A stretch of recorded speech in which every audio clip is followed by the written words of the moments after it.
Assalamualaikum warahmatullahi wabarakatuh.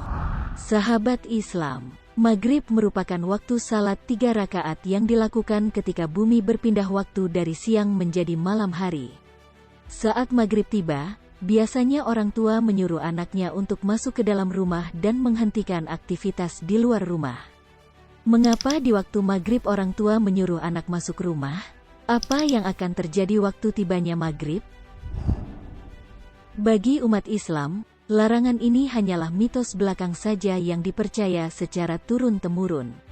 Namun siapa sangka ternyata larangan keluar rumah saat Maghrib yang disampaikan orang tua tersebut ada dalam hadis Nabi. Dalam sabdanya Nabi Shallallahu Alaihi Wasallam mengatakan bahwa ketika Maghrib ada banyak setan dan jin yang berkeliaran. Dari Jabir radhiyallahu anhu, Rasulullah Shallallahu Alaihi Wasallam, ketika waktu malam tiba laranglah anak-anakmu keluar rumah, karena setan itu berinteraksi dan bertebaran pada waktu itu. Ketika waktu Isya sudah lewat, maka kalian boleh membiarkan mereka bermain.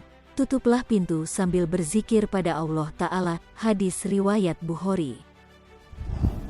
Dalam hadis lain sebutkan, jika awal malam telah tiba setelah matahari tenggelam, tahanlah anak-anak kecil kalian di dalam rumah, karena ketika itu setan sedang berkeliaran. Jika telah berlalu sesaat di waktu malam misalnya setelah Isya, lepaskanlah mereka jika mereka mau bermain di luar rumah maka dipersilahkan. Di awal malam tutuplah pintu-pintu rumah sambil menyebut nama Allah Ta'ala karena setan tidak dapat membuka pintu yang digembok dengan membaca bismillah. Tutuplah tando-tando ember air kalian dan sebutlah nama Allah Ta'ala ketika menutupnya. Tutuplah wadah-wadah kalian piring atau gelas dan sebutlah nama Allah Ta'ala dengan tutup seadanya yang tidak bisa menutup dengan sempurna, semacam lidi, sedotan, atau yang lainnya. Dan matikanlah lampu-lampu kalian yang memiliki potensi berbahaya kebakaran jika ditinggal tidur semacam lilin, obor, atau sejenisnya. Hadis riwayat Bukhari dan Muslim. Bukan cuma manusia saja yang dilarang keluar rumah. Bahkan hewan ternak pun juga inginkan untuk tidak dibiarkan berkeliaran.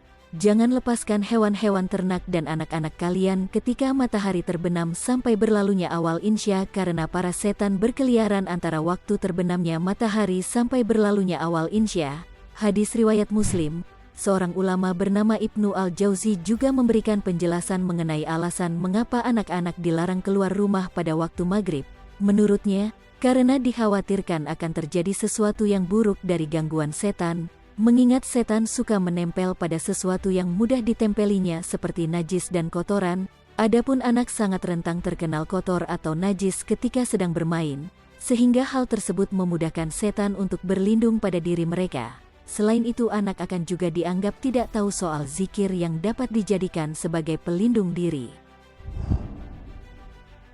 Dalam Islam, pada waktu Maghrib dijelaskan bahwa setan bersama dengan datangnya kegelapan mulai menyebarkan mencari tempat tinggal, karena mereka tersebut dengan pemandangan luar biasa dan jumlah yang tidak ada yang tahu selain Allah. Sebagai setan takut dari kejahatan setan yang lain, sehingga setan harus memiliki sesuatu yang dijadikan sebagai berlindung dan mencari tempat aman. Maka dia bergerak dengan cepat melebihi kecepatan manusia dengan kecepatan berlipat-lipat. Namun beberapa dari mereka berlindung dalam wadah kosong, berlindung ke rumah kosong, dan beberapa dari mereka berlindung kepada sekelompok manusia yang sedang duduk-duduk. Mereka tentu tidak merasakannya, mereka ikut menimbrung supaya menjadi aman dari penindasan saudara sesama setan yang juga berkeliaran seperti angin di bumi, karena yang boleh hidup hanya yang kuat saja. Sahabat Islam, kadangkala setan mengganggu anak kecil, manusia untuk dijadikan tempat berlindung. Selain itu, setan juga berlindung di tempat yang kotor seperti pada popok bayi yang sudah kotor. Mereka lebih memilih popok bayi karena najis sebagai tempat persembunyian, sehingga mendorong mereka untuk tinggal. Dalam bukunya berjudul The Science of Salat, Prof. Dr. Insinyur Haji Osli Rahman, MS, rupanya membenarkan apa yang dijelaskan oleh Islam mengenai hal ini dalam sudut pandangan ilmiah. Menurut penjelasannya, pada waktu menjelang Maghrib alam akan berubah menjadi spektrum cahaya berwarna merah. Spektrum tersebut disebut selaras dengan frekuensi jin dan iblis. Sebagaimana disebutkan, Cahaya merupakan gelombang elektromagnetik yang memiliki spektrum warna yang berbeda satu sama lain. Setiap warna dalam spektrum mempunyai energi, frekuensi dan panjang gelombang yang berbeda-beda pula. Ketika masuk waktu maghrib, jin dan iblis amat bertenaga karena memiliki resonansi bersamaan dengan warna alam. Di waktu itu pula, banyaknya tumpah tindih antara 2 atau 3 gelombang yang berfrekuensi sama, membuat penglihatan terkadang kurang tajam akibat adanya fata morgana. Bagaimana menurut kalian, masihkah ada yang ingin menganggap larangan keluar rumah waktu maghrib hanya mitos belakang? Semoga Allah senantiasa melindungi kita dari mitos-mitos yang menyesatkan. Wallahu alam bisawab. Wassalamualaikum warahmatullahi wabarakatuh.